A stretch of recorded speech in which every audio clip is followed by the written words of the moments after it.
বিবাদ পরিহার করি মিত্রতা অটুট রাখা যুদ্ধয় কাহানিও নকরে মঙ্গল।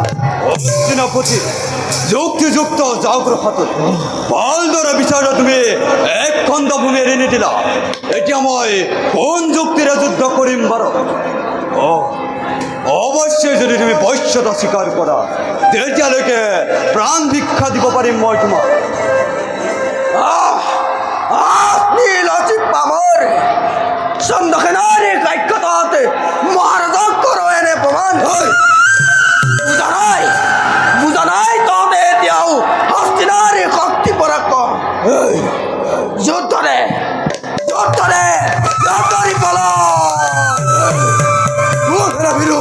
কাপুৰুষৰ দল এই দৈত্যদয়ৰ ভয়ত তলিক্য কম্পমন বীৰৰ আগত কৰাটো অহংকাৰ। তহঁতৰ জীৱন বন্তি নিৰ্বাচিত কৰি মুক্তি দিম চিৰদিনলৈ। ৰেখত মেলি অনেক কল্পনা কৰিছ, ই কেতিয়াও নহয় পূৰণ। যুদ্ধতে মাথো নকৰিবলৈ লাগিলে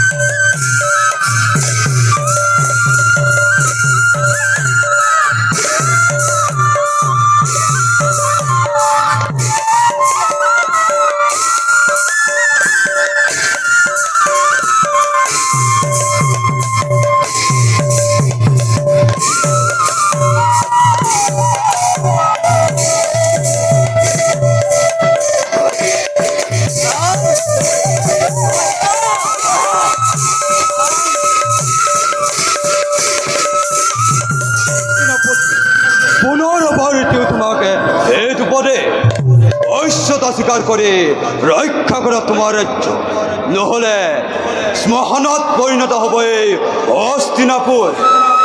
স্তব্ধ কাল বহু কত বাক্য শুনিলো তোমাৰ, যদি বাক্য সঞ্চালনে যুদ্ধ জয় হম বুলি ভাবিছা সেয়া তোমাৰ শান্ত ধাৰণা। বান্ধৱ বংশ ধৰ্মই আছে শৰীৰত বীৰৰ ৰক্ত, নিজ ৰক্ত পনা দিম জননী জনমভূমি, কিন্তু অসাধ্য সত্ত্বেও বশ্যতা নকৰো স্বীকাৰ।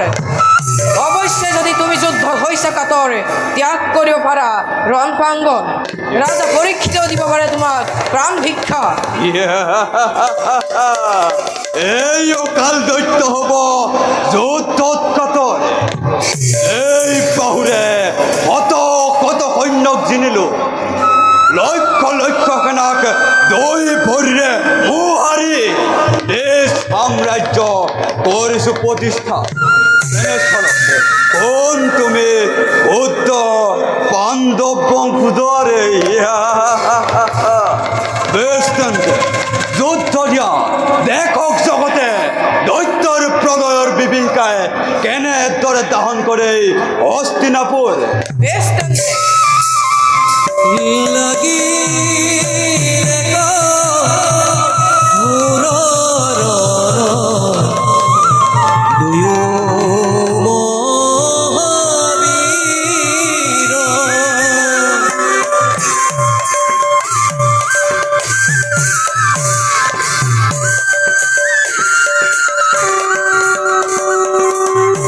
আরে লাগিলে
মই কঠোৰ বধ কৰিম পালন সেয়ে কাইলৈ যুদ্ধ স্থগিত ৰাখিবা মহাৰাজ এই চন্দ্ৰসেন থাকোঁতে কিয় যুদ্ধ স্থগিত ৰাখিব লাগে নহয় সেনাপতি আমাৰ অনুপস্থিতিত তোমাৰ অকলে সৈন্য পৰিচালনাত অসুবিধা হ'ব সেয়ে কাইলৈ যুদ্ধ স্থগিত ৰাখিবা এতিয়া যাওঁ বোলা খন্তেক বিশ্ৰাম কৰোঁ